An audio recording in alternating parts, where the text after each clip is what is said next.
Here's one of the Thich Nhat Hanh's quotes. He says, "Walk as if you are kissing the earth with your feet."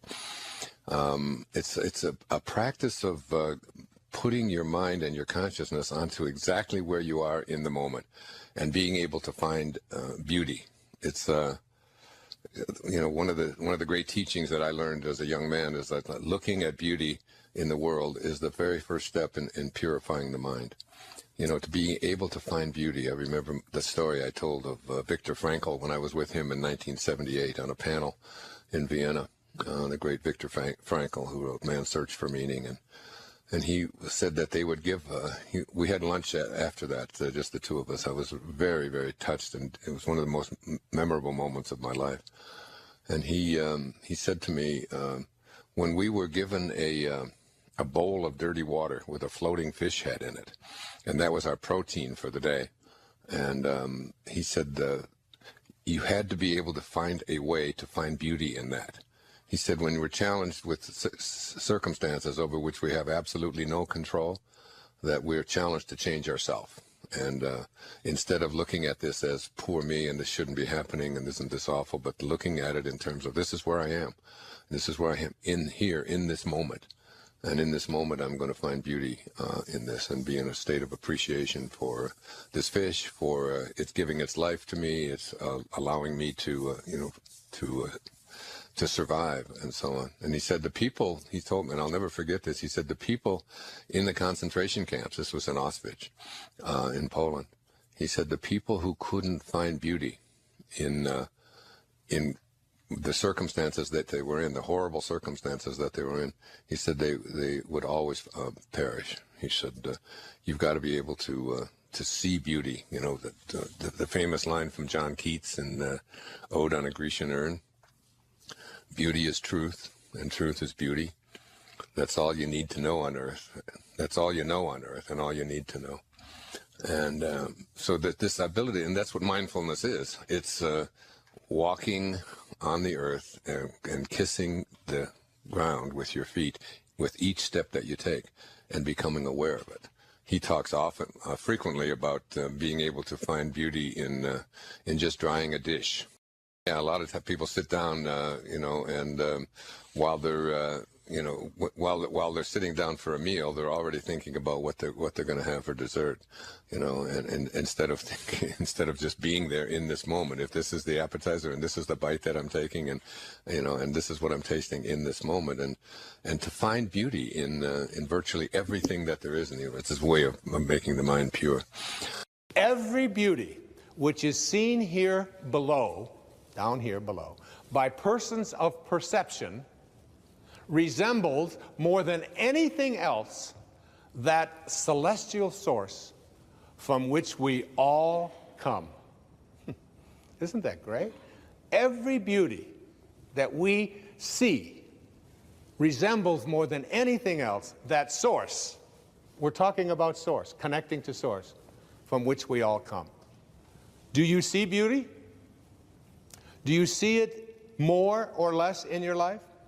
Can you find it in a homeless person urinating on the street? Can you find beauty in a cockroach? As you reach higher levels of consciousness, you begin to see, not only do you see beauty everywhere and in everything, you begin to recognize it as truth. And, you can look around, whoever you are, listening, wherever you are on this planet right now, look out your window, or look to your right, or look to your left, wherever you are, in a little room someplace, or sitting on a beach somewhere, or driving in your car, or whatever it may be, and just look around. What I want to say to all of you is that, the very first step in purifying your mind and moving into higher levels of consciousness and recognizing the eternal, infinite consciousness that you are, is to look at beauty in the world and see it in as many places as you can. And if you're a writer, you write a poem about it. I mean, there's 3 or 4 poems in there right now that and if I were talking, if Rumi were here listening, and maybe he is, maybe that was Rumi, because I have such a love affair with his poetry. Maybe it was Rumi walking across my balcony on the railing, saying, "Find beauty in me." Just one of the strangest experiences that I've had, and that all came from Thich Nhat Hanh. And since we had that experience, and since I was reading him this week, I've been finding beauty in everything, in every little bird that flies by, and every person that's out there, and every wave that shows up, and so on.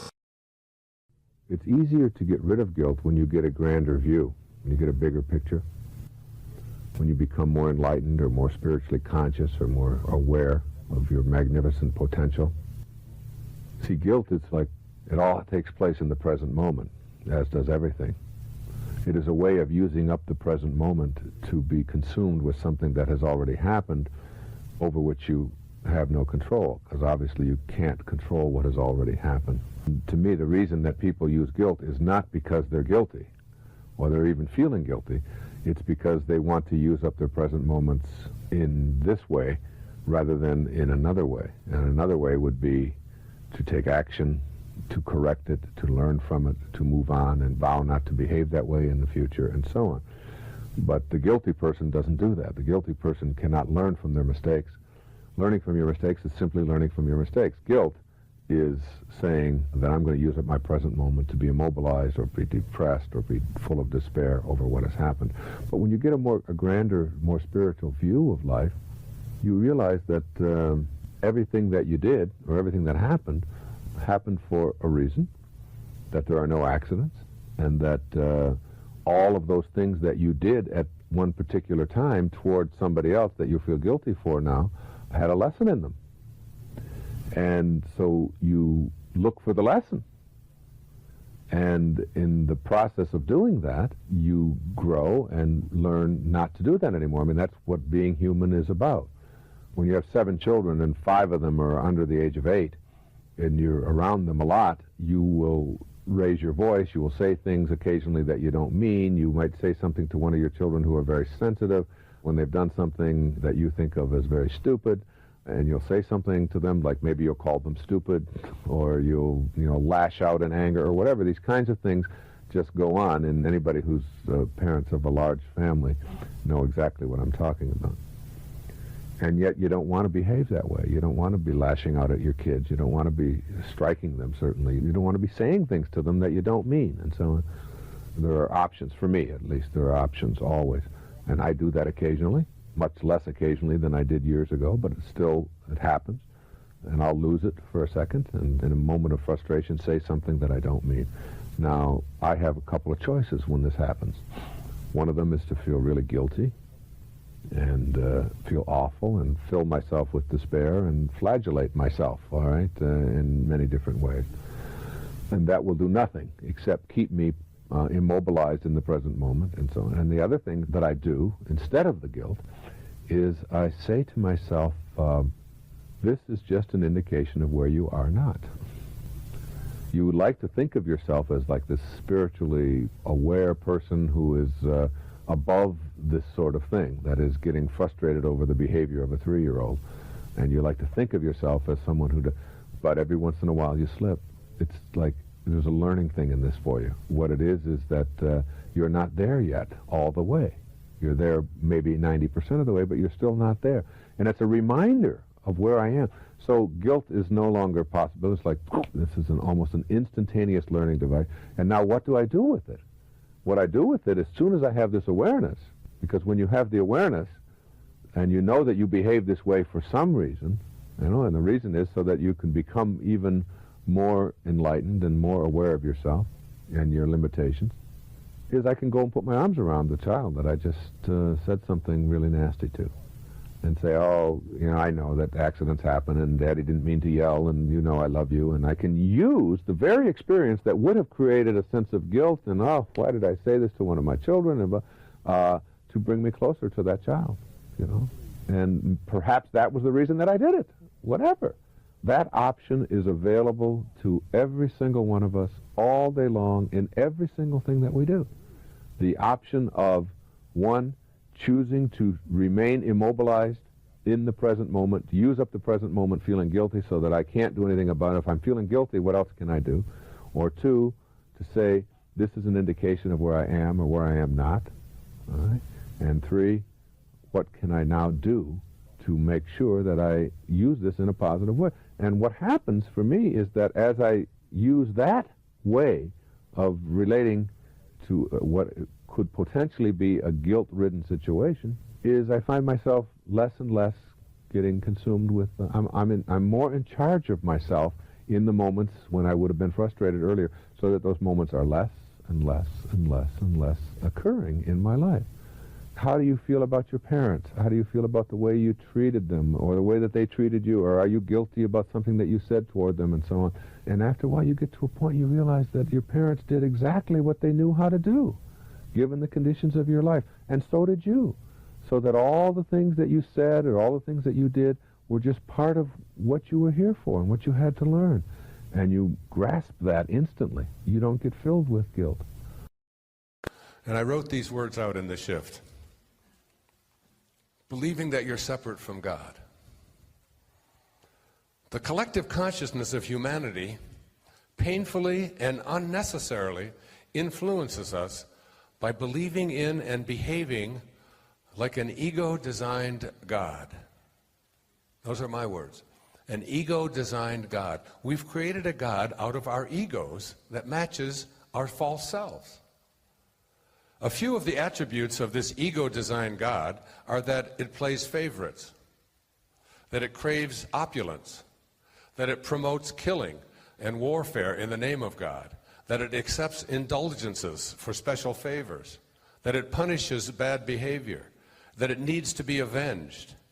These and many other attitudes illustrated a God created by the illusions of the collective ego.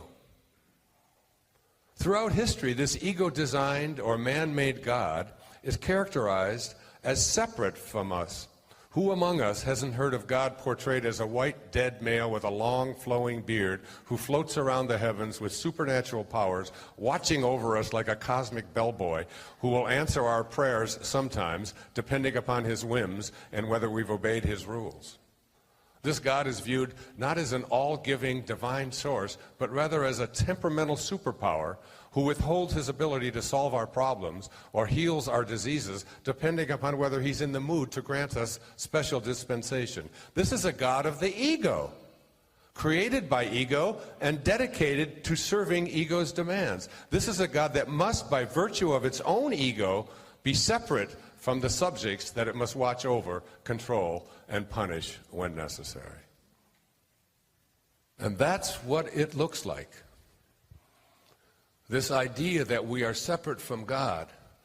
It's not blasphemy to say that I am God, which doesn't make me better than anyone else, because that's not the God from which we originated. The God from which we originated, the source of all things, is benevolent, is loving. It doesn't know how to make distinctions. The memory of God comes to the quiet mind. It cannot come where there is conflict. For a mind at war with itself remembers not eternal gentleness. What you remember is a part of you. For you must be as God created you, as your source created you. Remember, you didn't come from your parents. You came from the void. Let all this madness be undone for you, and return in peace to the remembrance of God still shining in your quiet mind. In Australia, not too long ago, I was on the Tonight Show there, and the woman asked me the question, what is your mission? And I just blurted out, to live a God-realized life. She said, what does that mean? And I just thought, just thinking like whatever the source of all things thinks like, to be in alignment with that. Just to think that way, that's all. Just to think that way and act that way. That's what I'd like to do. That's how I'd like to live my life, whatever days I have. And as we now start to make the U-turn, we're going to come back and we start heading in a different direction. We start coming back to what T.S. Eliot said. We shall not cease from exploration. And at the end of all of our exploring will be to return to the place from which we originated and to know it for the first time. One of my favorite quotes is from Herman Melville, who wrote Moby Dick. And when I read it in college, I thought I was reading a book about a man chasing a whale. And now I realize, having read it again, that it's about a man trying to find himself and his passion, and to live his passion. And Melville would go out onto the, he lived in western Massachusetts back in the 19th century. And he would lie down on the cornfields in western Massachusetts with his head up so that he could get a vision of what it must have been like to be out there on that ocean all by himself. And all he could see was corn silk. I read this in a biography of Melville. And he would just stare at this, the immensity of this. And that's just what he would imagine. And then he wrote these words. He said, "For as this appalling ocean surrounds the verdant land, so in the soul of man lies one insular Tahiti, full of peace and joy, but encompassed by all of the horrors of the half-lived life." I just don't think writing gets much better than that. Go to Tahiti. Find that place within. Go within and let the ego be scorched, as Ramana Maharshi put it. By turning the purpose of your life into one of service and leaving behind your self-absorption, you discover the irony of manifesting. The more you choose to be of service, the more profoundly you experience unconditional love, and the more you find materializing into your life. Service is best thought of as a continuous focus in your life rather than being limited to certain kinds of giving activities. Service is a state of mind that expresses love rather than fear, trust rather than distrust. It focuses on meeting all others as equals with whom we share a spiritual identity. This inner attitude of love reveals itself in action. Service does not require that you become a Mother Teresa. You serve by suspending your ego and extending the love that fills that space. It can take a million different forms, but when practiced with authenticity, from the heart, it makes all that is manifested into your life worthwhile. The only problem you will encounter is attempting to give or serve without love. Service without love is obligation, and it carries guilt and anger and resentment along with it. Work at being in a state of unconditional love with your service efforts, and when love is not authentically present, acknowledge that as well. You get back from the universe, from the world, what it is that you put out there in the world. If your message to the universe is gimme, gimme, gimme, which is a lot of people's message to the universe. I want this from you, I want that from you, please give me this, I have to have that. That's what their prayer is like, that's what their message is, you know, and they say, I want this from the universe, gimme, gimme, gimme. The universe's response back to that kind of a mentality is exactly the same. The universe will say right back to you over and over again, gimme, gimme, gimme. And the interesting thing about all of this, the irony of this, is that if you shift that and you say to the universe, to the world, how may I serve? How may I serve? The universe's response back to you is, how may I serve you? How may I serve you? And it's very intriguing. When you take your energy and your attention off of what you are demanding from the world, and instead saying, what can I give to the world? It comes from your saying to the universe and to the world, what can I do for you? How may I serve you? Life supports life in the same way that you put it out there. So the irony of all of this is that when you shift into a how may I serve you mentality, you get all of the things that you used to demand from the universe but never seemed to arrive in a sufficient amount because it was always demanding so much more of you. But the moment that you start serving because it will then serve you, you're doing the gimme, gimme, gimme thing. Does that make sense? So you have to shift and not be attached to what it is that you get. And it's really the basis behind that very famous line of President John Kennedy's inaugural address. Ask not what your country can do, ask what you can do for your country. And the irony of that is, and I've learned that in my own life, that when I stopped thinking about what was in it for Wayne Dyer and how much could I get, and I began to shift and say, how can I help you? How can I give to you? What can I do for you? And people who write to me, I send them something. When I encounter somebody that needs help of some kind, I'm very often just giving that to them. And then I find that it just keeps coming back into my life. And once I shifted that energy off of what can I have into what can I give, it seemed to me that the universe responded back with the very same message. What can I give to you? And the most incredible and wonderful and beautiful abundance has flowed into my life in every way that I can possibly think of. You can't give away what you don't have. So take a look at an inventory of what you do have. How much do you love yourself? How much kindness do you have in you? How much peace do you have in you? How much joy do you have in you? And if you're able to give that away as many times as you can in a given day, watch and see how much more of that continues to show up and come back in your life. And if you're putting out there into the world that I am not worthy of attracting something beautiful into my life, that the universe will respond back to you with exactly that message. And there are people who come to me and who came to me for years when I had my own counseling practice and so on, and they would say to me, I just keep attracting the same kind of people, the same kind of events, the same kind of losers into my life. Why is that? Why do I keep doing that? And I keep attracting an absence of abundance. I just can't seem to attract abundance into my life. I'm always behind the 8 ball. I'm never getting ahead. And I suggested to them, I said, did it ever occur to you that that's the very kind of message you're sending out to the world and out to the universe?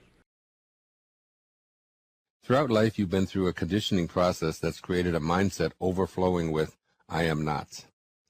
As a school child with a less than satisfactory grade on your report card, you thought to yourself, I am not smart.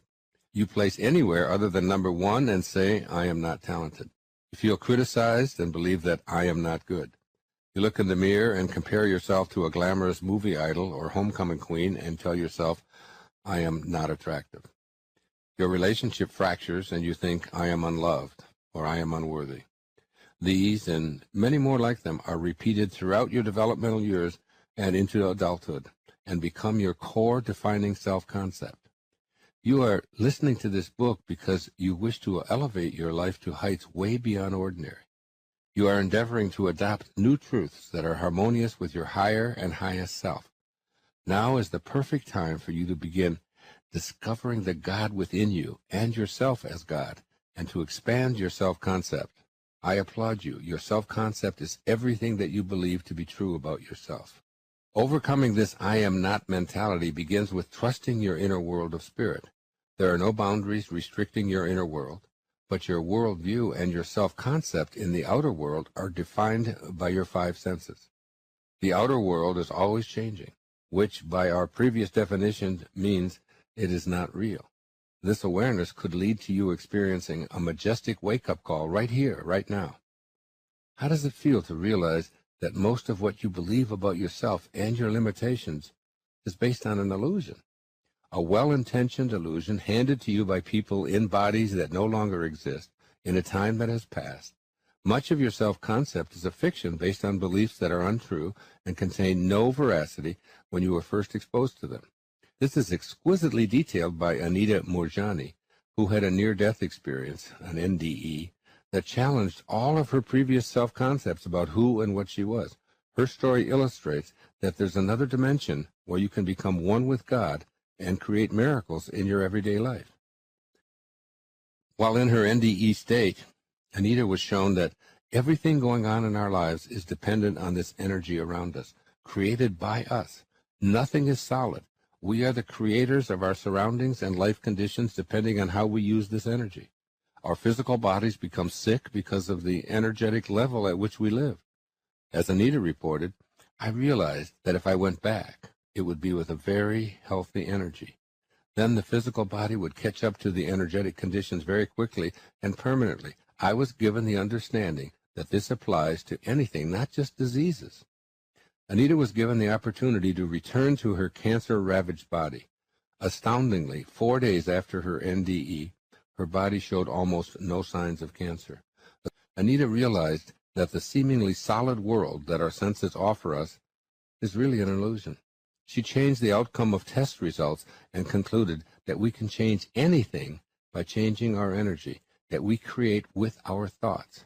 For her, this included a reality called cancer because a shift in consciousness actually made it disappear. Quote, she says, "From what I saw, it looked like we are energy first, and physical is only a result of expressing our energy," she says. And then she says further, "And we can change our physical reality if we change our energy," unquote. This is what your declaration of I am God can be for you. God is not physical. It is energy. And this divine energy is not like the material world energy that your senses report to you. Anita reported that she experienced a profound awareness that everything and everyone are interconnected. There is no separation. All she had to do to heal her physical body was to merge into God consciousness and be perfect love. Quoting her, she says, "I felt one with everything. I felt a connection with every living thing, and it felt like the whole universe is within me," unquote. She reports that time and space felt very different in that dimension. She's quoted as saying, "It doesn't feel linear like it really does here. It felt like everything was happening simultaneously," unquote. Anita came to find that even past lives are not past. The words that best describe them are parallel lives, because there is no time and no separation. That idea is something that our senses find next to impossible to comprehend because we think linear, cause and effect, before and after. For Anita, there was only love, and it was an all-consuming love that she described as constructing the entire world. She says, "I was also flooded in an all-encompassing, unconditional, loving energy. This universal energy is there for us no matter who or what we are. I felt amazingly powerful and magnificent." The world that Anita experienced while in her NDE is also your world. It requires making a shift to the true understanding of what the words I am signify to you. Live from the perspective that all things are possible, planted firmly in the depths of your imagination. The more you believe in your own divine nature, the more it starts to become real for you. Anita's almost instantaneous healing from an imminent death prognosis taught her that our highest self is unconditional love, no separation, no time, no judgment. As she puts it, quote, "Whatever you believe, you will find that you are correct," unquote. Just think of the importance of living from this perspective now, rather than hoping it will become your reality sometime in the future or after your body dies. Living from the I am God awareness necessitates knowing that you are one with transcendent unconditional love. The inner knowing that you no longer have to lie or distort anything for the sake of the approval of others, or to elevate yourself in others' eyes, is the freedom that truth brings. The way I figure it, that if Saul of Tarsus, a murdering thief, can be transformed in a moment of holy insight and become the Apostle St. Paul simply by letting in the truth and living it, so can Wayne Dyer admit to his mistakes of the ego and live the truth, and so can you. As Thomas Merton put it, we must be true inside to ourselves before we can know a truth that is outside of us. Moving from phony to real is first being true inside and then experiencing the truth of living it. As you begin to live these truths, you not only turn your own world around, you also affect the transformation of the world around you. The truth not only sets you free, but it will set the world free as well. The world's ego cannot stand up to the celestial light of the truth any more than your personal ego can. The distortions that you see around you, the cheating, the lying, stealing, and killing, will begin to disappear as we reach within our own individual selves and transform the ego energy. Here are some suggestions for ridding yourself of deception and embracing truth full time. Make an inner commitment to establish a new relationship with truth. The way to make this happen is to catch yourself when you're exaggerating or deceiving anyone, including yourself. Then silently tell yourself that you are about to puff yourself up by overstating the truth. Decide to simply relate exactly what happened, no more, no less, and see how that feels. You will discover as you catch yourself immediately before the lie that you are consulting your higher self, which flourishes in truth instead of giving in to ego demands to be false.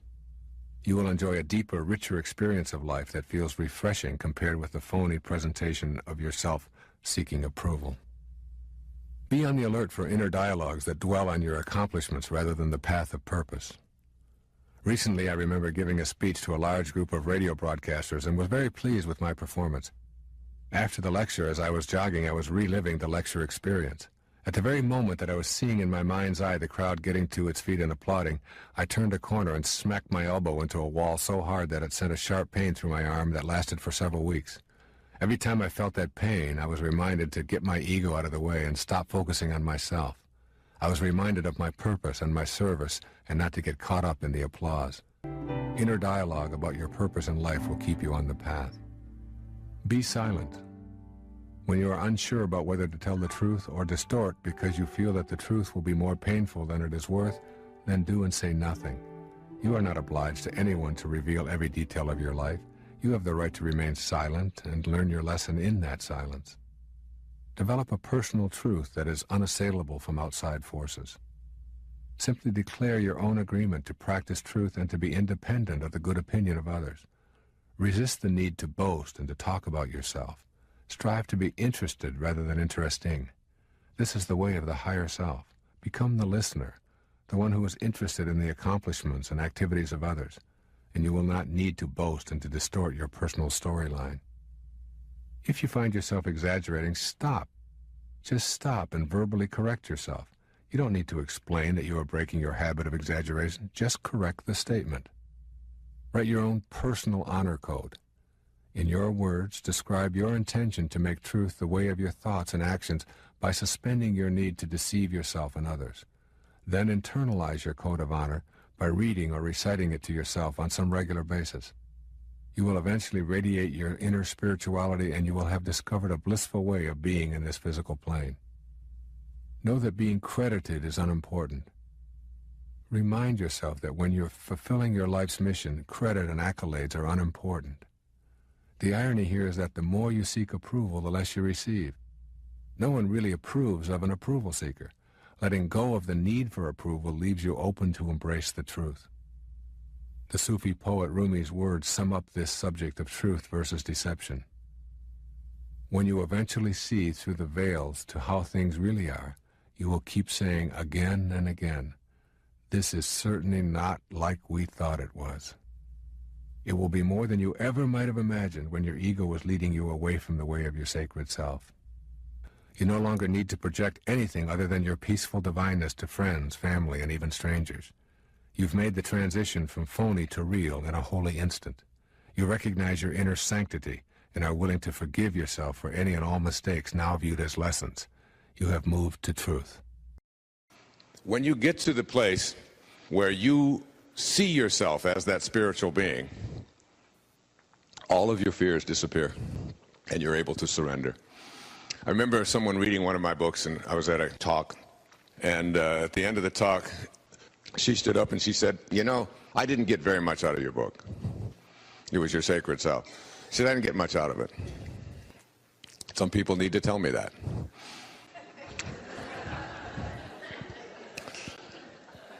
And I said, you know, there's just lots of other books out there as well, something to that effect. And it's already done, because when people tell me that I should have written it one way or another, I said, it's just so much trouble to recall them all. You know, it's like, there's too many out there. You know? She said, "But the one thing that I did get out of your book is that I no longer have a fear of death." She said, "I'm just not afraid to die anymore."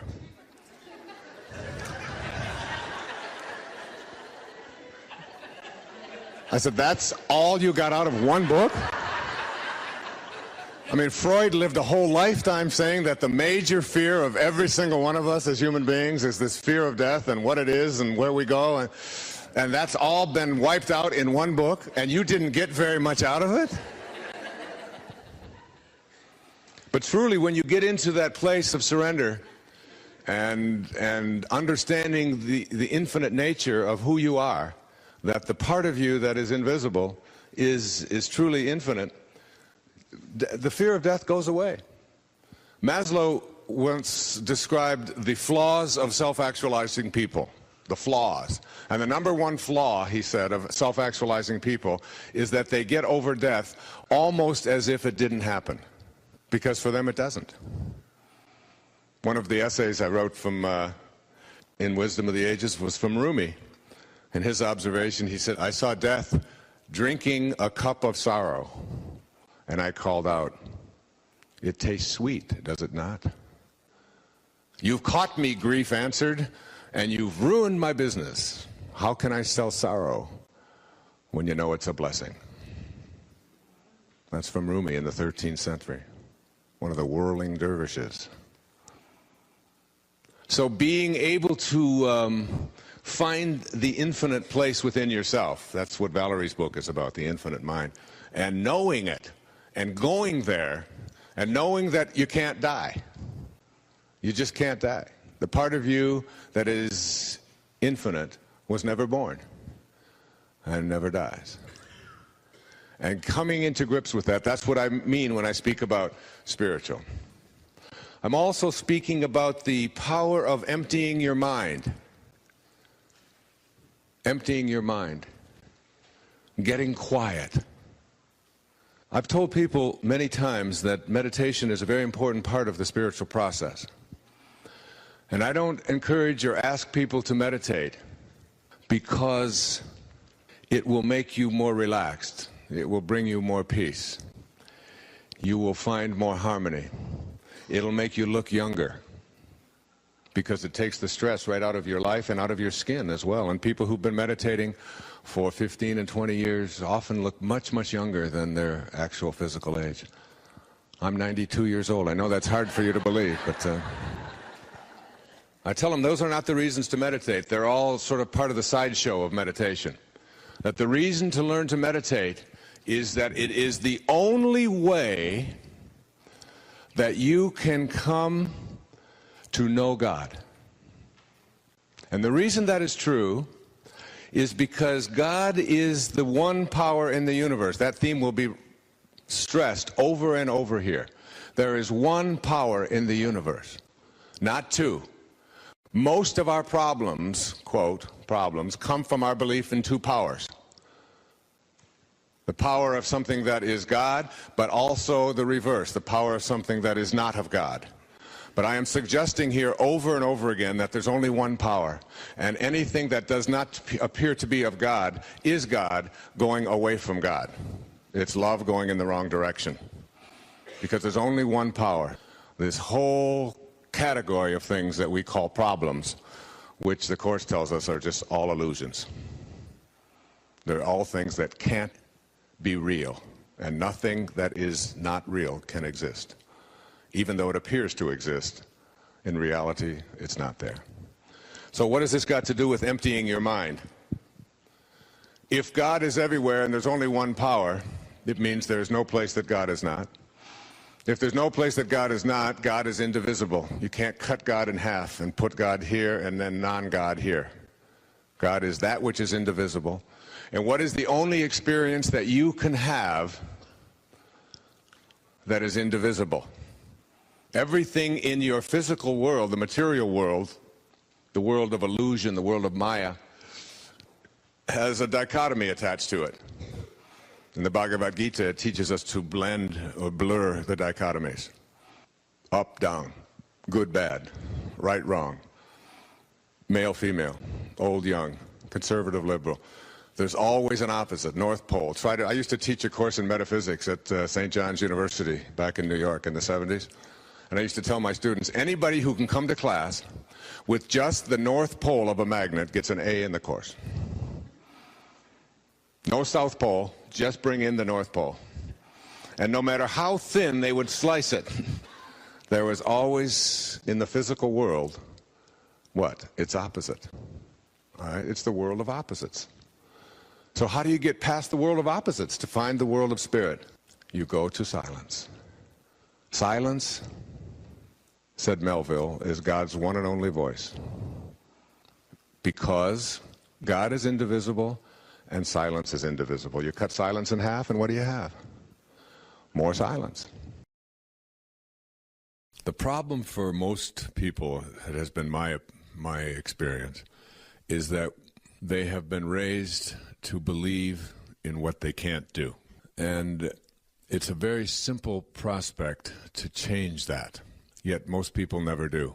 And it's one of the reasons why people are not very good at attracting into their life what they would like to have, whatever it might be, at any level. And I'm talking about from the very highest levels of miracles and healings and attracting abundance into your life to getting a job, to having relationships, the right person show up in your life. Anything that you can put your thoughts on or your attention on.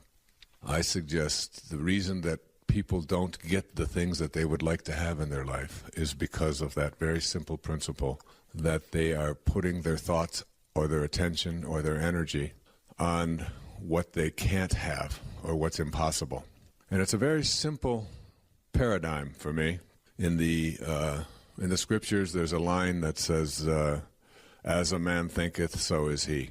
As we think, so shall we be. What we think about is what we become, and so on. It's endless. Emerson's notion that the ancestor to every action is a thought, that everything began with a thought. And it's true of everything that you can think of in your life. Just look at what you're wearing on your feet right now. Somebody had to think about those shoes. Look at the chair that you're sitting on. Just wherever you are, just gaze around and realize that it all started with an idea, with a thought. As St. Paul put it in the New Testament, that which is seen hath not come from that which doth appear. That is, the source of everything in the world is not in the world itself. It's in something invisible, something imaginary, something that is formless, something that has no boundaries, and that is the world of thought, the world of ideas. And if you can just accept that premise that what you think about is what expands, then if your thoughts are on what you can't do, or if your thoughts are on what you dislike, or if your thoughts are on what always has been, or if your thoughts are on what other people expect of you, and even if you despise all of that, and even if you find a lot of fault with that, and if you're very angry about all of that, about the way things always are, or always have been, rather, or the way things used to be. If your energy and your thoughts are on those things that you dislike, then you will attract more of what you dislike into your life. And it's almost as if it's a law of the universe. And that highly functioning people, one of the things that I learned from one of my great mentors, Abraham Maslow, many, many years ago as a doctoral student, is that when someone comes to you and they're looking for help of any kind, never place more than a few moments' attention on the problem. Because if your thoughts are always on, and what you're talking about is always on what is wrong, and what the problem is, you will become an enabler to that person to continue to manifest more of what is wrong and the problem in their life.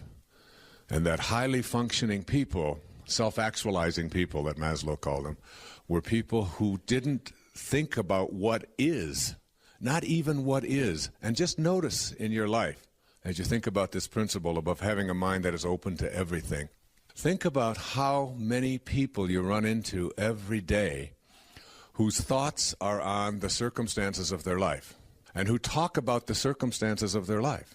This is what's wrong. This is what I don't have. This is something that I can't seem to get right. I keep having the wrong things show up.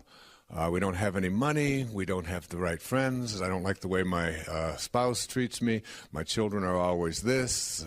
Whatever. It's this endless inventory of things that people's minds are occupied with that are on what is. And if you want to know about self-actualization, you have to learn how to take your thoughts off of what is and onto what you intend to manifest with passion. You have to make that shift so that every time you are having a thought that is based upon the circumstances of your life, what always has been, what used to be, or whatever, you shift it. And you make the picture in your mind shift onto something that you intend to create or manifest into your life. So having a mind that is open to everything and attached to nothing is a mind. This came from a man who wrote back in the 10th century in the dialogues of Tilopa and his discourses. And he was a Vedantic scholar who lived in India over 1,000 years ago. And he suggested then in those discourses that a mind that is open to everything is one that has the potential for attracting everything into its life. And a person who doesn't have a mind that is open to everything will attract exactly what it is that they have their attention on. So one of the things that we have to do to create a mind that is open to everything is to look at what it is that we believe is not possible. And then, if you will, rewrite your agreement with reality. Literally rewrite it. And have it shift. Wisdom is avoiding all thoughts that weaken you. Every single thought you have can be assessed in terms of whether it strengthens or weakens you. In fact, there's a simple muscle test you can do to try out any thought that you're having in the present moment. It works like this. Hold your arm out to your side and have someone else attempt to push your arm down while you resist. Think of telling a lie and notice how much weaker you are than if you think of a truth. This can be done for any thought that elicits an emotional reaction. In a book titled Power versus Force, David Hawkins, a medical doctor, elaborates on this method and provides a map of consciousness to show you how every thought computes to either weaken or strengthen you. Authentic wisdom is the ability to monitor yourself at all times to determine your relative state of weakness or strength, and to shift out of those thoughts that weaken you. In this way, you keep yourself in an upbeat, higher state of consciousness, and you prevent your thoughts from weakening every single organ of your body. When you use your mind to empower you, you're appealing to that which uplifts and raises your spirits. Power urges you to live and perform at your own highest level, and it is compassionate. Force, on the other hand, involves movement. This is unlike power, which is a standing field that never moves against anything. Because force is in motion, it always creates a counterforce. That counterforce constantly consumes and must be fed energy. Rather than being compassionate, force is associated with judgment, competition, and controlling others. For example, in an athletic event, your thoughts are on overpowering your opponent, being better than another, and playing and winning at any cost. The entire muscular structure of your body is actually weakened because thoughts of force weaken you. On the other hand, if in the midst of an athletic event you can keep your thoughts on performing at your highest capacity, on using your inner strength to muster the energy to be as efficient as it's possible for you to be, and to have great respect for your God-given abilities, you will actually be empowering yourself. A thought of force requires a counterforce, and a battle that weakens, while a thought of power strengthens you, since no counterforce is called into play to consume your energy. Power thoughts energize you, since they make no demands on you. Thoughts that weaken you. If a simple thought will make the muscles of your arm go weak or strong, imagine what it must be doing to all of the other muscles and organs of your body. Your heart is a muscle that's weakened by thoughts that disempower you. Your kidneys, liver, lungs, and intestines are all surrounded by muscles that are affected by your thoughts. The thought that makes most people the weakest is shame. The importance of forgiving yourself cannot be stated strongly enough. If you carry around thoughts of shame about what you've done in the past, you're weakening yourself both physically and emotionally. Similarly, if you use a technique of shame and humiliation on anyone to get them to reform, you're going to create a weakened person who will never become empowered until those shameful and humiliating thoughts are removed. Removing your own thoughts of shame involves a willingness to let go, to see your past behaviors as lessons you had to learn, and to reconnect to your source through prayer and meditation. After shame, guilt, and apathy thoughts make you the weakest. They produce the emotions of blame and despair. To live in guilt is to use up your present moments being immobilized over what has already transpired. No amount of guilt will ever undo what's been done. If your past behavior mobilizes you to learn from your mistakes, this is not guilt. It's learning from the past. But to wallow in the present moment over your so-called errors is guilt, and it can only take place now. Releasing guilt is like removing a huge weight from your shoulders. Guilt is released through the empowering thought of love and respect for yourself. You empower yourself with love and respect, letting go of standards of perfection and refusing to use up the precious currency of your life, that is the now, with thoughts that only continue to frustrate and weaken you. Instead, you can vow to be better than you used to be, which is the true test of nobility. Apathetic thoughts create despair. They are the thoughts that keep you from being engaged in life. Apathy stems from self-pity and a need to be entertained continually to avoid boredom. You can never be apathetic or lonely if you love the person you're alone with. Every moment of every day presents an unlimited number of options for living fully and being connected to life. You don't need a television or a radio constantly blaring to avoid apathy. You have your own mind, which is a kingdom of limitless potential. You have the choice each day to wake up and say, "Good morning, God," or "Good God, morning." It's always a choice. Any moments that you fill with thoughts of boredom and apathy will truly weaken you physically, emotionally, and spiritually. To me, it's an insult to this wondrous universe, filled with 100 million miracles, to ever allow myself to think thoughts of boredom or apathy. The other prominent thoughts that compete to make you weak include fear and anger. Both of these categories of thought employ force, which produces a counterforce and an inner atmosphere of tension and weakness. When you're afraid, you've moved away from love. Remember, perfect love casteth out all fear. What you fear, you resent, and ultimately begin to hate. Thus the dichotomy of hate and fear are at work within you, always weakening you.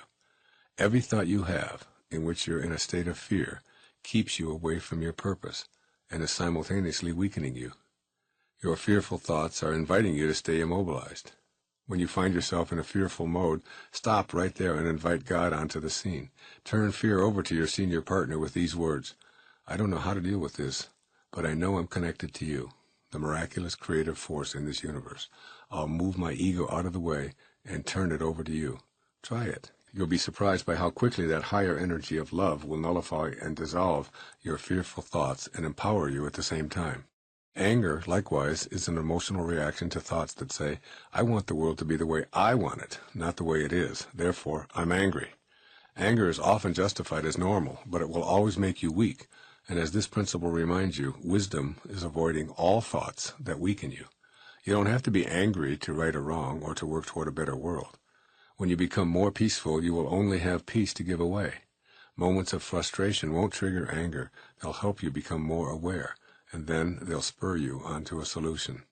Every thought of anger moves you away from love and into violence and vengeance, which are forces that spur counterforces, weakening everyone involved. All of these thoughts of shame, guilt, apathy, fear, and anger are energies, since everything in our universe is a vibrating frequency. Those that weaken you are low, slow frequencies, and they can only be dissolved by bringing the higher, faster energies of spirit to their presence. As an unseen force guiding everything in your life, a force that is always at work even when it seems like nothing is happening. This force is divine timing. Every desire, every dream, and hope you have placed deep within your heart is known. But it's not simply about having the desire, it's about trusting that it will unfold in its perfect time. You may have questioned the delays, the setbacks. Now wait, perhaps you've wondered why things didn't happen when you expected them to. But let me tell you this, what's meant for you will come to you. Not a moment too soon, not a moment too late, but precisely when the conditions are right, when you are ready to receive it fully. Look at nature. The seed planted in the soil doesn't grow overnight. It requires time, nurturing, and patience to become the tree it is destined to be. In the same way, your dreams are like seeds planted in the universe. They need time to grow, to take root, to blossom. If you rush it, miss out on the fullness of the blessings that are meant to come. We live in a world where instant results are craved. But in the spiritual realm, there is no such thing as rushing. Divine timing is impeccable, flawless, and always aligned with your highest good. Trust that the universe knows the exact moment to bring your desires into your reality. Your job is not to force it, but to stay faithful. to know line of your vision, and to act as if you already possess what you seek. Whatever this, the path may not always be clear, but the destination is guaranteed if you trust the process. Obstacles might come. They are not to stop you. They are simply there to refine you, to prepare you for what is already yours. Don't be disheartened by the detours. In divine timing, even delays serve a purpose. They strengthen your faith, shape your character, and help you appreciate the beauty of the fulfillment when it arrives. Instead of fighting against time, embrace it. Let go of your worries about when it will happen and focus on the truth that it will happen. Believe with all your heart that the universe is aligning everything in your favor, even if you cannot see the full picture yet. Sometimes the best things come to those who trust, wait, and prepare. When you least expect it, when your heart is open and your spirit is aligned, the doors will open. That which you have longed for will find its way to you in the most miraculous way. And when it does, you will look back and realize that every moment of waiting was part of the divine plan. A plan was always working for your highest good. So trust the timing of your life. Release the need to control and trust that the universe is orchestrating something far greater than you can imagine. What is meant for you will not pass you by. It will come to you at the right time. Trust in divine timing. There is an invisible force, a power that orchestrates every event in your life, a force that moves with absolute precision and purpose. This power is what we call divine timing, and it operates beyond the limits of your conscious mind, beyond the constraints of human understanding. You see, everything you desire, everything you long for, has its appointed time. It's not just about your wish, it's about the divine alignment of all things in your life that brings that wish into manifestation. Here is the truth that must sink deep into your consciousness. You must trust in divine timing. Many of us grow impatient with life. We set our desires, we visualize the outcomes, and yet, when things do not materialize according to our personal timelines, we begin to doubt. We question whether our desires are valid or whether we are worthy of receiving them. Look, the universe does not operate according to human schedules or the impatience of the mind. It moves with divine intelligence, with infinite wisdom, in a way that ensures everything unfolds perfectly. Trust means knowing what you have planted will grow in its season, in its time, without needing to force or manipulate the process. But let me ask you, how often have you tried to rush things? How into grown restless, pushing for results, only to find that forcing the outcome leads to frustration or, worse, failure.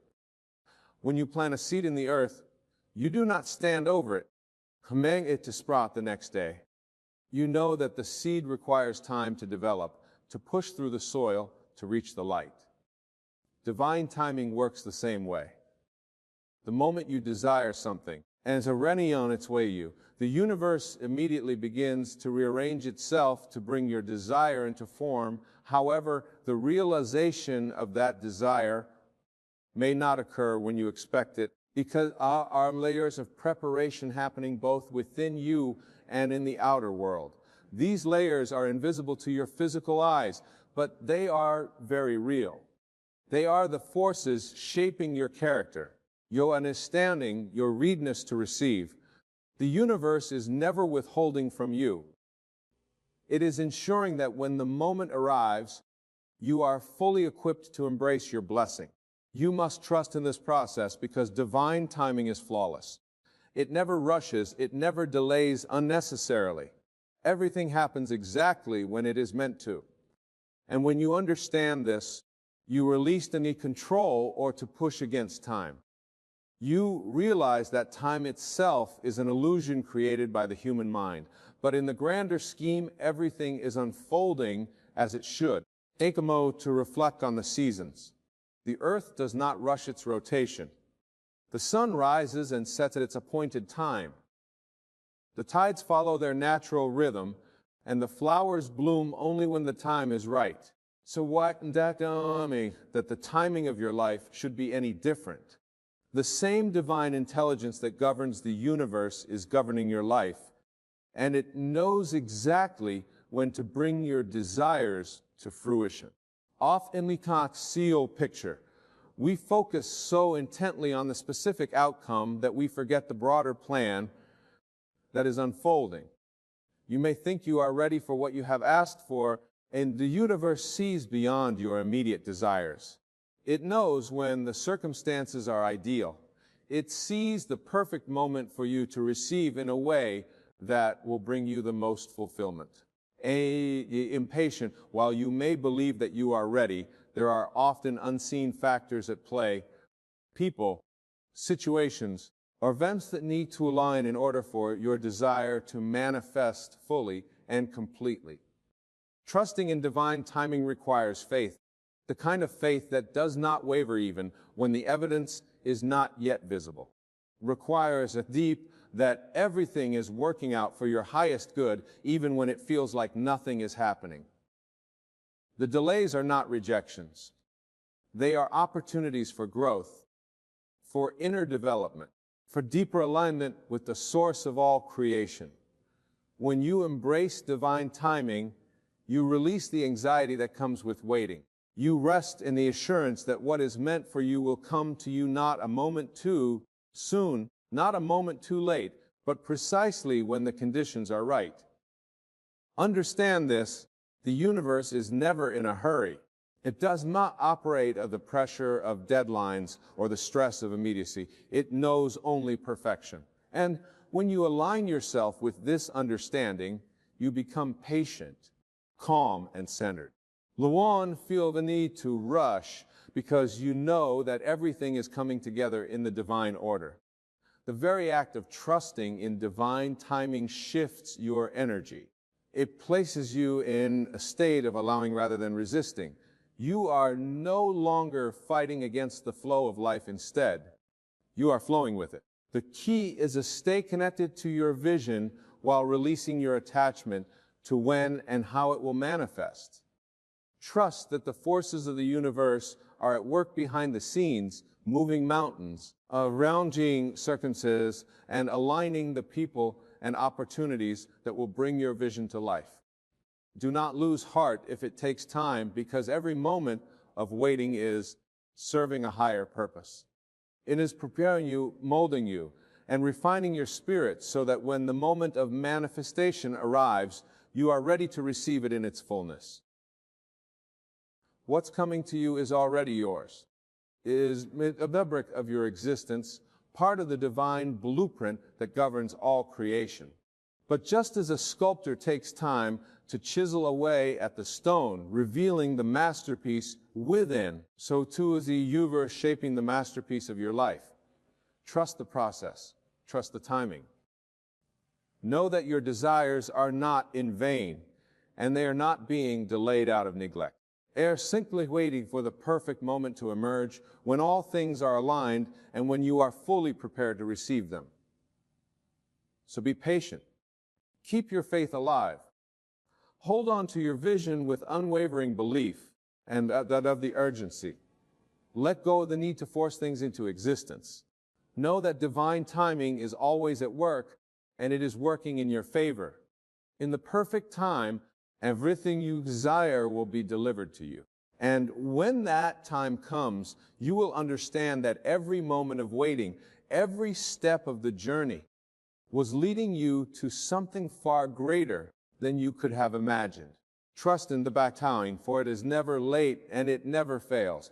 Delays are an inevitable part of the journey to manifesting your desires.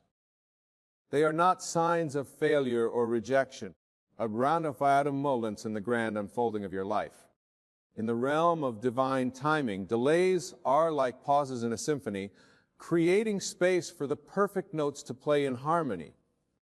When you understand this, you begin to see delays not as obstacles, but as opportunities for growth, for inner transformation, and for aligning yourself more deeply with your desires.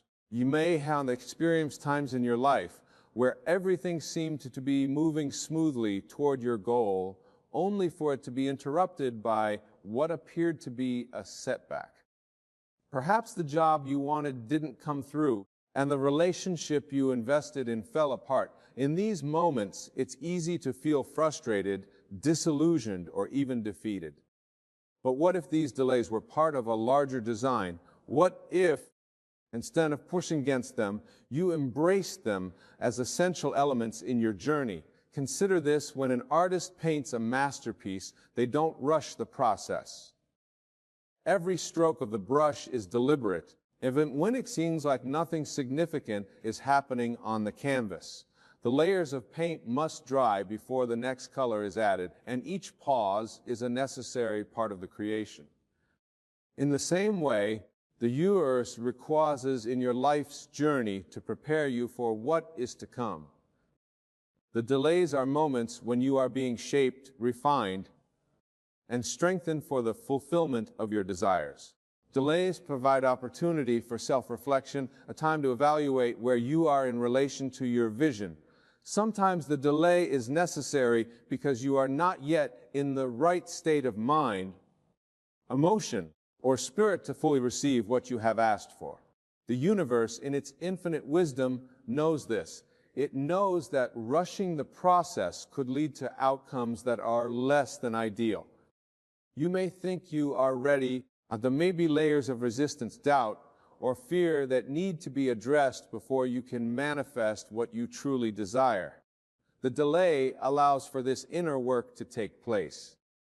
Delays also serve as powerful teachers. They teach you resilience and trust in the unseen forces at play. When things don't happen on your timetable, you are forced to confront your own impatience and surrender your need for control. You go the false belief that you must make everything happen by sheer force of will. Instead, you begin to understand that there is a flow to life. And when you align yourself with this flow, everything comes to you with ease and grace, even if it takes time. Think about the times in your life when things didn't go according to plan, only for something better to emerge from the delay. Perhaps you missed out on an opportunity only to discover that a far more rewarding one was waiting just around the corner. Or maybe a relationship ended, and in the space that followed, you discovered a deeper sense of self-worth and clarity about what you truly desire in a partner. These delays are not punishments or random events that were necessary steps in your journey toward greater fulfillment. In the same way, every delay you experience on the path to manifesting your desires is preparing you for something greater. It's creating space for the right people, circumstances, and opportunities to align perfectly. Delay may feel uncomfortable, even painful at times, but it is not without purpose. It is a divine pause, a moment for you to recalibrate, to strengthen your faith, and to deepen your connection to your inner power. There is a profound lesson in learning to embrace delays rather than resist them. When you resist the delay, you create tension and frustration within yourself, which can block the very thing you are trying to manifest. But when you accept the delay as part of the process, you open yourself up to receiving insights, guidance, and even unexpected blessings that you may have missed otherwise. The delay becomes a part of the journey. Look down and rupture it. In moments of delay, it's important to stay connected to your vision. Don't lose sight of what you are working toward, even if the road seems longer than you anticipated. Use the delay to reaffirm your commitment to your desires. Ask yourself, how can I grow during this time? What lessons are being presented to me?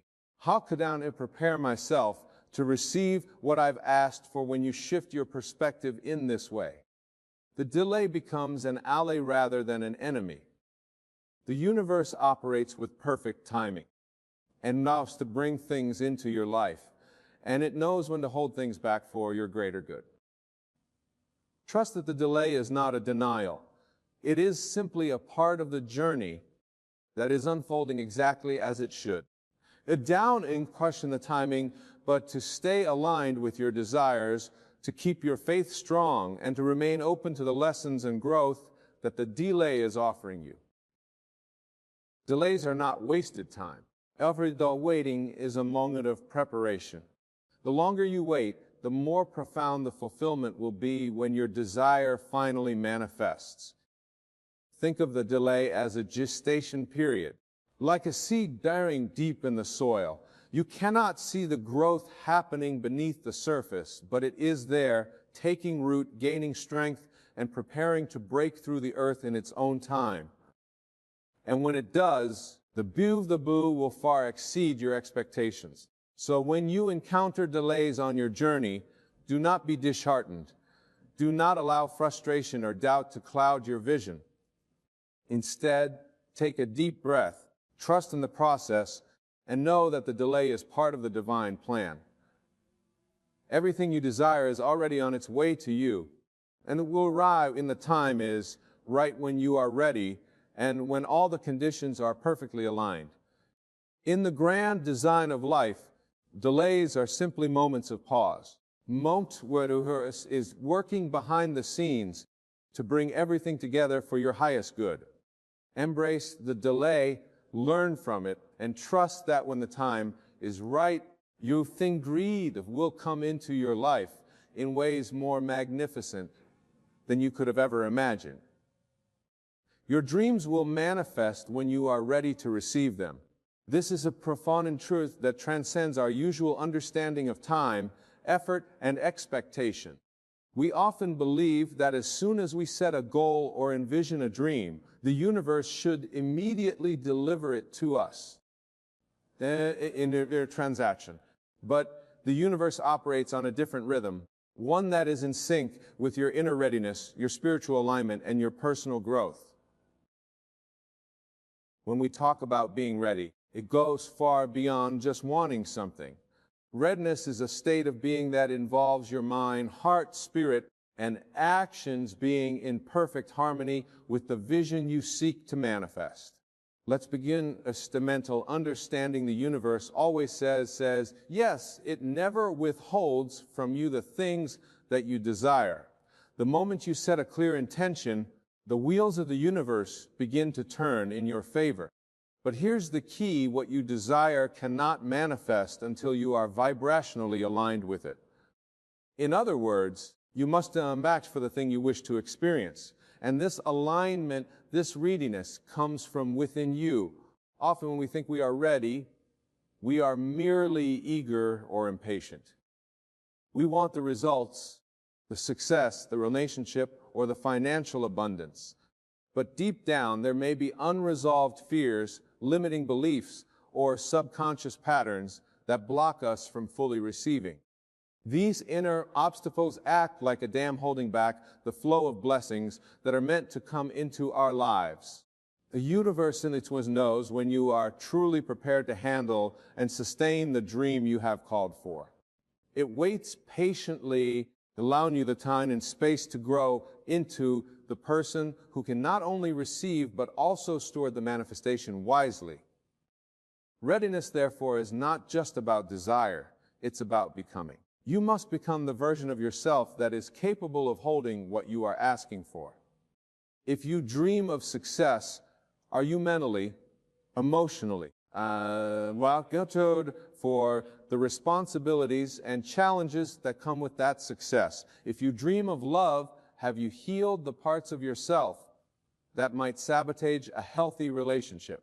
And financial abundance, have you cultivated the mindset and habits that allow wealth to flow to you and through you effortlessly? These are the questions the universe poses to you in the delay. During this time, the universe is not denying your dream, it is shaping you. Every experience, every challenge, every setback is refining you, preparing you to hold your dream with grace and strength. This process may seem slow or frustrating, but it is necessary. Imagine giving a child the responsibility of running a business. No matter how much they desire it, the allowing maturity, knowledge, and experience to manage it. Similarly, You may desire something that in your current state you are not fully ready to handle. And universe knows this and offers you opportunities to grow, to learn, and to expand until you are fully aligned with the reality you seek. Readiness is also about clearing out the internal clutter that may be blocking your manifestation. Oftentimes we carry old wounds, negative beliefs, and self-sabotaging behaviors that hinder the flow of our dreams. These are invisible barriers that keep us from fully aligning with our desires. The universe, in its infinite patience, gives us time to confront and release these blockages. It is through this inner work, this healing, forgiving, and transforming that we become ready. The more you let go of what no longer serves you, the more space you create for what is meant for you. Think of it like preparing a garden. You may have the seeds of a beautiful flower, but if the soil is not fertile, if it is cluttered with rocks and weeds, those seeds will never grow. In the same way, your dreams are the seeds, but your inner state, beliefs, and mindset are the soil. If you do not clear the soil of limiting beliefs and emotional baggage, your dreams cannot take root and flourish. Readiness, therefore, is about preparing your inner world to be a fertile ground for your desires to manifest. Another aspect of readiness is trust. Do you trust that the universe is working on your behalf, even when you can't see immediate results? Trusting the process is crucial to becoming ready. When you trust, you release the need to control or force outcomes. Allow the universe to bring your dream into form in its own perfect time. This trust creates a space of peace and patience within you, which is essential for alignment. When you trust, you vibrate a higher frequency, one that matches the energy of your desires. In this state of trust, you are open to receive, and the universe can deliver. And it is also important to understand that readiness does not mean perfection. You don't have to have everything figured out or be in a state of flawless mastery. Readiness means that you are in a place where you are willing to receive, where you have done the necessary inner work, and where you trust that whatever comes, you are capable of handling it. It means that you are open, align, grow into the version of yourself that can fully live the dream you have envisioned. In some cases, you may think you are ready for your dream, but the universe is orchestrating events, people, and circumstances around you that need to align before your manifestation can occur. There are times when external factors must shift, and while this may appear as a delay, it is actually part of the divine timing. The readiness is not just about you, it is about the whole universe working together to bring your dream to life in the most harmonious and complete way possible. This is why patience is such a powerful spiritual practice. It is in the waiting that you learn to trust, to refine, and to align. Every moment of delay is an opportunity for you to prepare on a deeper level, to step into greater alignment with your true self. The universe is never in a rush, and it knows exactly when you are ready. When that moment arrives, your dream will manifest effortlessly, and you will realize that the timing was perfect all along. So the next time you feel impatient or frustrated that your dream hasn't manifested yet, ask yourself, am I truly ready to receive this? Is there something within me that still needs to be healed, learned, or aligned? And then trust that if the answer is yes, the universe is giving you the gift of time to prepare. Every step of the journey, every delay, and challenge is part of your becoming. Your dream will manifest when you are ready, and when it does, you will understand that the waiting was an integral part of the process. Trust in this truth, and you will find peace in the journey toward your dreams. Obstacles refine and prepare you for the fulfillment of your desires in ways you may not fully comprehend at first. Are roadblocks meant to hinder your progress, but rather tools that shape, mold, and strengthen you. Every obstacle is a mirror reflecting aspects of your inner world that require attention, growth, or transformation. When you encounter resistance on your path, it is an invitation to rise to a higher level of understanding and awareness. The universe is always working to prepare you for the manifestation of your dreams, and sometimes that preparation comes in the form of challenges. Imagine the process of refining a diamond. In its raw state, a down-in may seem unremarkable, hidden beneath layers of roughness. It must undergo intense pressure, cutting, and polishing before it can reveal its brilliance. In the same way, the obstacles you face are the refining tools that chip away at the rough edges of your character, beliefs, and mindset. They strip away the layers of doubt, fear, and limitation, exposing the radiant, powerful being within you. Without these challenges, you would not be prepared to handle the fullness of the life you desire. Obstacles often bring with them frustration, disappointment, or even pain.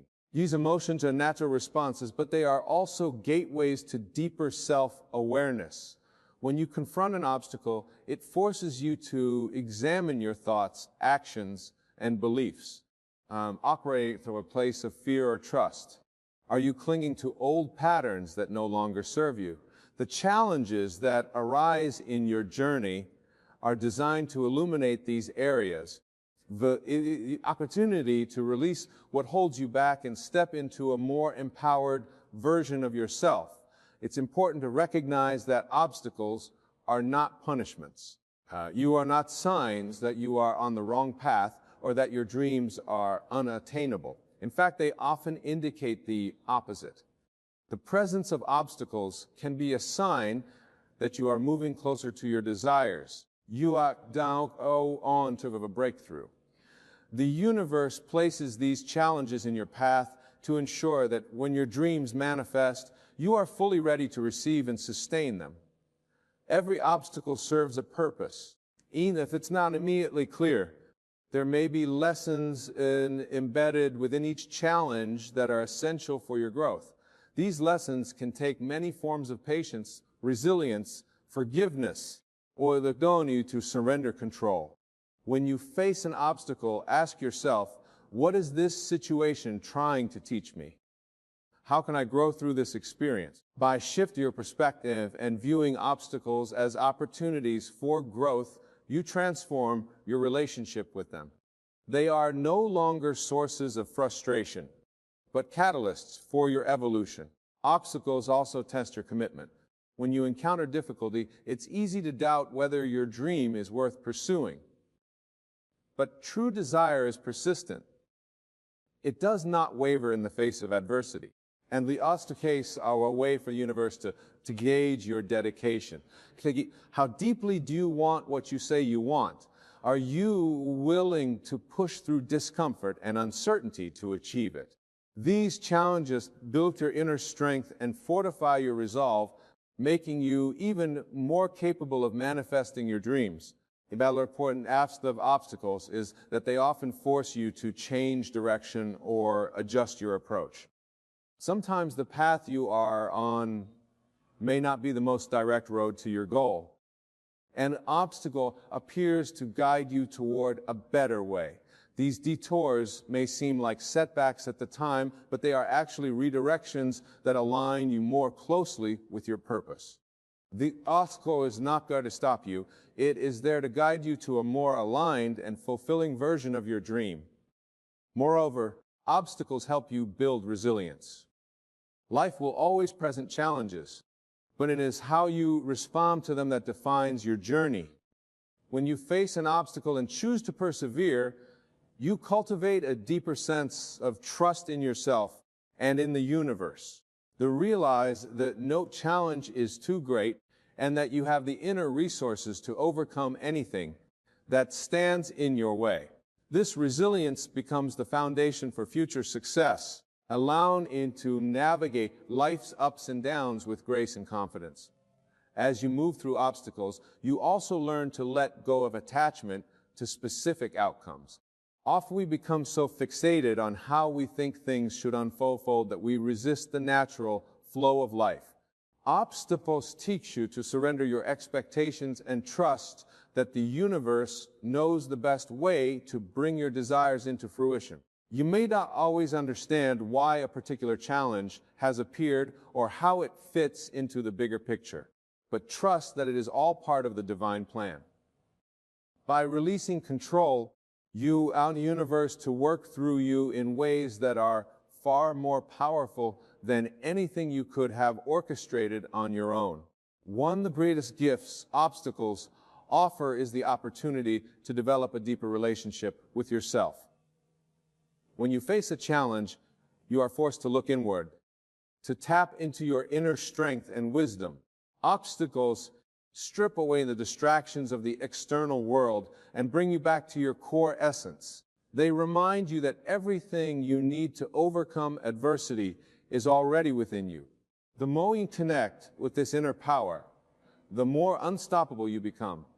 The obstacles you face are not there to block you from your dreams, but to prepare you for them. They are refining you, shaping you, guiding you toward the highest version of yourself. When you embrace obstacles as part of the process, you unlock their hidden gifts. You begin to see that every challenge is a stepping stone, moving you closer to your ultimate destination. Instead of resisting obstacles, welcome them as opportunities for growth and transformation. They are the universe's way of ensuring that when your dreams do manifest, you are equipped to hand them with grace, wisdom, and strength. So the next time you encounter an obstacle, remember it is not there to stop you. It is there to refine you, to make you stronger, wiser, and more aligned with your true self. Embrace the process, trust the journey, and know that every obstacle is a vital part of your preparation for the incredible life that awaits you. Embracing the waiting period is a profound act of trust, patience, and surrender to the natural unfolding of your desires. In the journey toward the manifestation of your dreams, a waiting period often feels like an empty space and in between where nothing seems to be happening. But this is a misconception. The waiting period is alive with unseen activity, a sacred plan where the seeds you have planted begin to take root in the invisible realms. It is a crucial part of the process, a space for preparation, refinement, and growth. Embrace the waiting period is to align yourself with the flow of the universe, understanding that divine timing is always perfect. At the core of this period is trust in the universe, trust in the process. And we desire something deeply. There is often a tendency to want immediate results, as if the fulfillment of the desire is the only thing that can bring us peace, happiness, or validation. However, the waiting period invites us to shift our focus from the future to the present, reminding us that this moment right now holds all the power. The waiting period is not a punishment or a delay. It is a gift, an opportunity to become the person who is ready to receive what you have envisioned.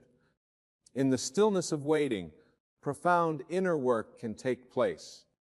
This is a time for introspection, where you can examine your beliefs, thoughts, and emotions to ensure that they are in alignment with the life you are creating. Often we are eager to receive the results, but we may not yet be ready on a deeper level. The wait allows us to prepare internally to make sure that when our desires manifest, we are fully equipped to handle them. It is a time for emotional and spiritual readiness. Imagine a farmer planting seeds in the soil. Once the seeds are sown, there is a period of waiting before the crops begin to grow. During this time, the farmer does not dig up the seeds every day to check on their progress. Instead, they trust that beneath the surface, in the darkness of the soil, the seeds are germinating and doing the necessary work to eventually break through the ground. The same is true for your dreams. Just because you cannot see immediate results does not mean nothing is happening. In fact, some to the most significant progress takes place during the waiting period. This waiting time also serves as a period for the universe to align everything in the external world to bring your desires to fruition. Wanting focus on your internal growth and preparation, the universe is orchestrating circumstances, bringing the right people, opportunities, and events into place. You may not see how things are moving behind the scenes, but trust that they are. The waiting period is a time for faith that the universe knows the best possible timing for your desires to manifest. And look, Effin is working in perfect harmony, even if you cannot yet perceive it. Patience becomes your greatest ally during this time. Patience is not passive waiting. It is an active state of trust and calm. It is the understanding that what is meant for you will not pass you by, and that the universe will deliver your desires in the most perfect way when the time is right. Patience invites you to release the need for control, to let go of timelines and rigid expectations. When you surrender to the flow of life, you allow the universe to work its magic in ways that are far greater than anything you could have planned.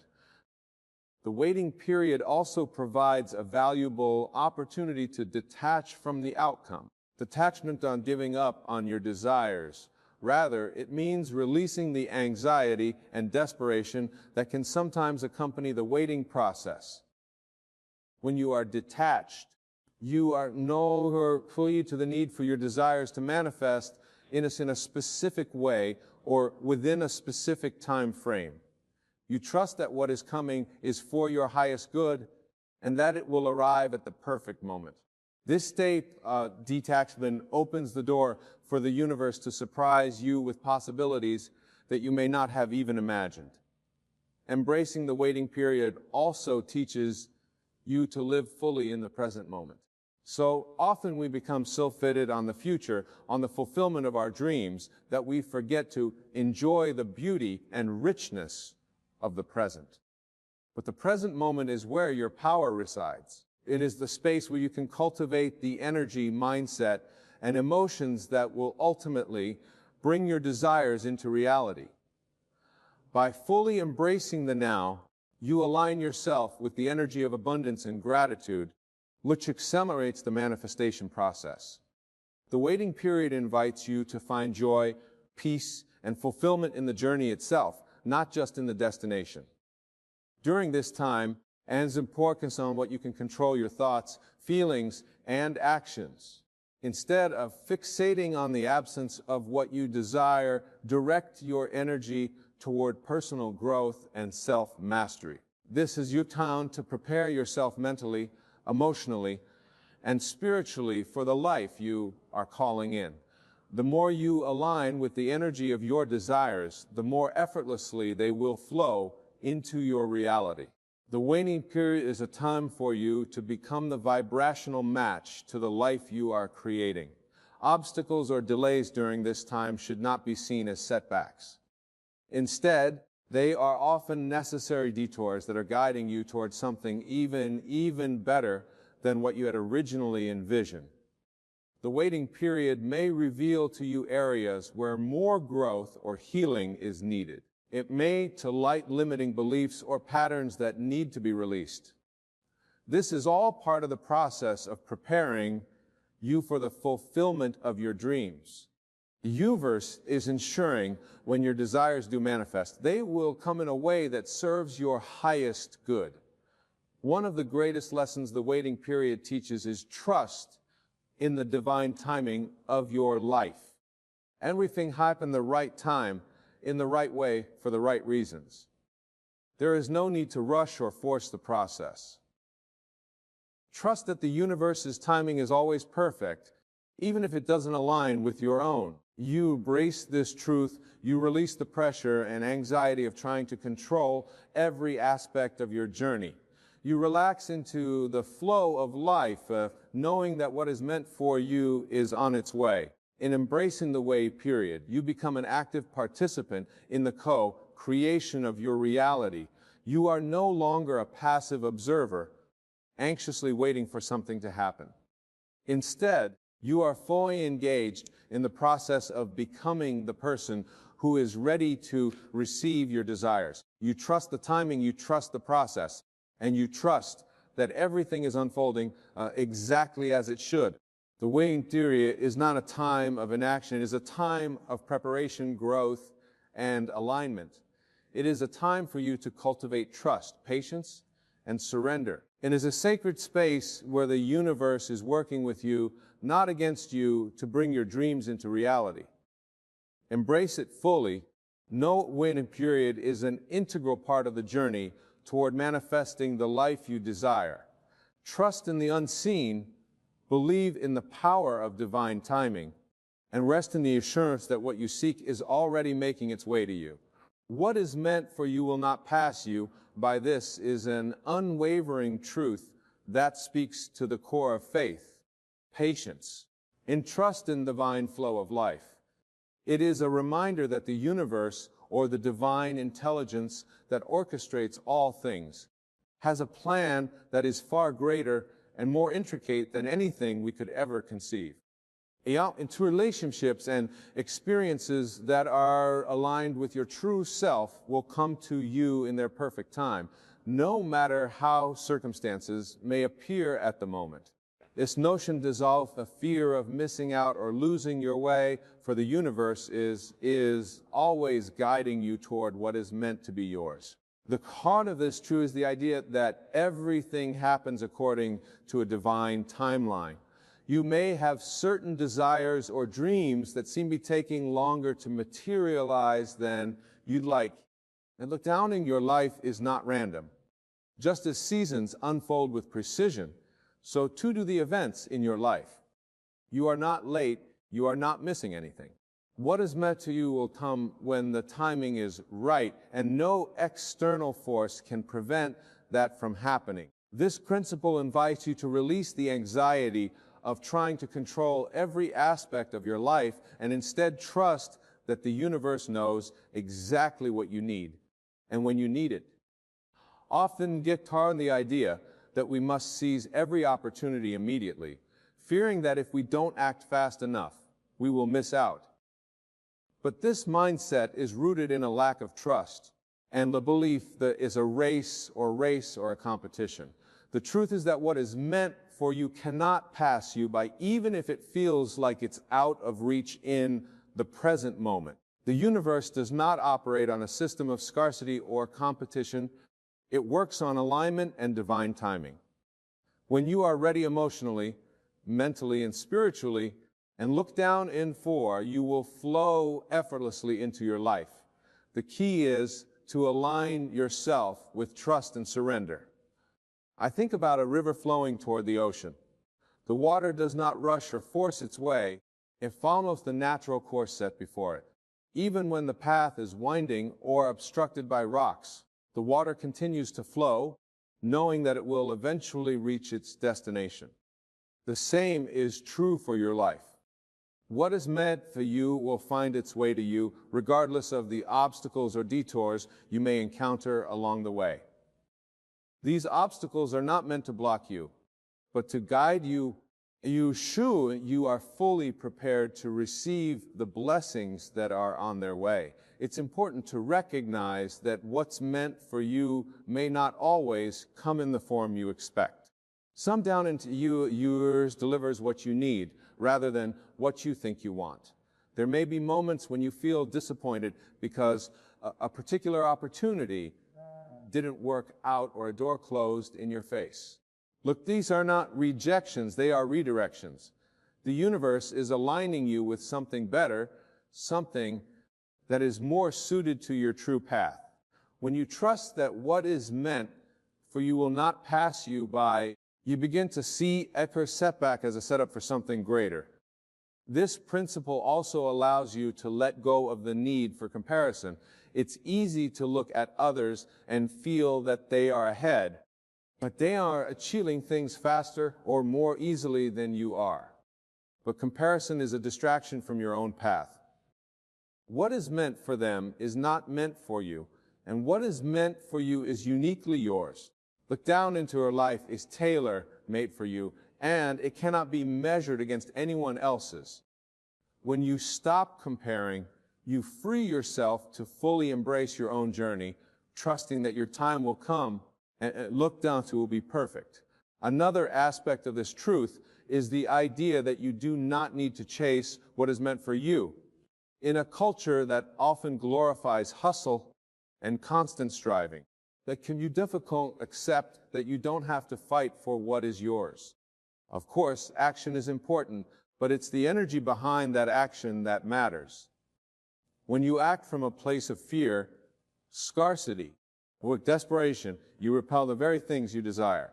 But when you act from a place of calm trust, knowing that what is meant for you is already making its way to you, you align yourself with the flow of life. You become Mac of the opportunities, relationships, and experiences that are destined to come your way. This doesn't mean that life will be free of challenges or that everything will always go smoothly. Challenges are a part of the journey, but they do not define the outcome.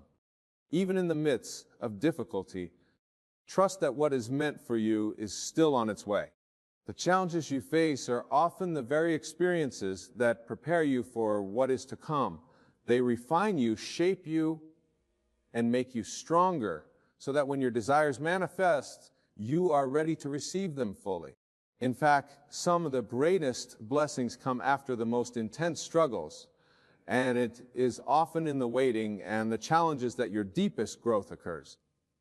To embrace this truth is to live in a state of surrender.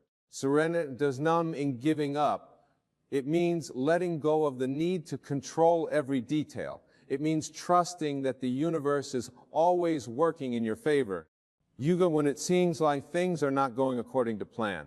Surrender is an act of faith, an acknowledgement that there is a higher intelligence guiding your life, one that knows the perfect timing for all things. When you surrender, you release the tension, anxiety, and pressure that come from trying to force outcomes, and you open yourself to the flow of grace and ease. This mindset also allows you to cultivate patience. Patience is not passive waiting. It is an active trust in the process. It's about recognizing that there is a divine order to your life, and that rushing the process will not bring you closer to your dreams. Patience allows a rest in the present moment, knowing that everything is unfolding exactly as it should. It frees you from the need to push or struggle, and it allows you to enjoy the journey and constantly fixating on the destination. The belief that what's meant for you will not pass you by brings an immense sense of peace. Lift the burden of trying to make things happen through sheer force of will, and instead invites you to align with the natural rhythm of life. It reassures you that nothing and no one can take away what is rightfully yours.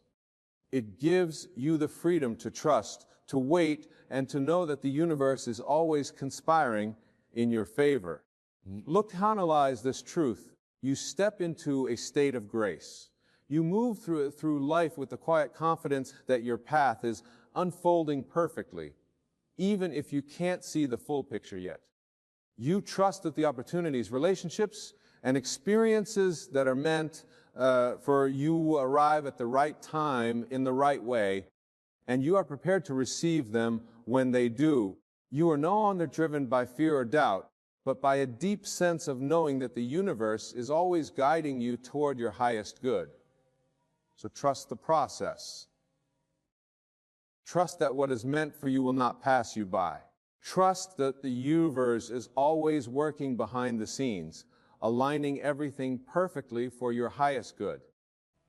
And know that when the time is right, what is meant for you will come to you effortlessly, in ways that exceed your wildest expectations. As we conclude this journey into the depths of trust in divine timing, let us tarry for the profound understanding that what is meant for you will always find its way to you, even amidst the uncertainties and delays that life presents. Embracing this truth requires us to cultivate patience, surrender, and unwavering faith in the divine intelligence that orchestrates our lives. Each moment of waiting is not a void, but a sacred space where growth and preparation occur where we are refined to receive our blessings fully. In recognizing that delays are part of the journey, we learn to see obstacles not as hindrances but as vital experiences that shape us into who we need to be. Our dreams will manifest when we are ready, and the universe, in its infinite wisdom, aligns everything for our highest good. The waiting period becomes an opportunity to strengthen our trust, deepen our understanding, and embrace the lessons that life has to offer. Let us remember that not in a race, we are in a beautifully designed dance with the universe. What is meant for us cannot be taken away, nor can it pass us by, no matter how elusive it may seem. The opportunities and blessings that align with our true selves will flow into our lives in their perfect timing, unfolding in ways that may surprise and delight us. So as we navigate through our individual journeys, let us lean into waiting, honor the process, and trust that every step we take is leading us closer to our destined path. The universe is always working in our favor, and we open our hearts and minds to this truth. We invite abundance, joy, and fulfillment into our lives. In this sacred dance of life, let us celebrate the promise that what is meant for us will come to us at the right time. With faith, patience, and a heart open to possibilities, we can face each day with confidence, and knowing that the best is yet to come. Trust in divine timing and watch as the universe reveals the magnificent tapestry of your life, woven with dreams, love, and endless potential.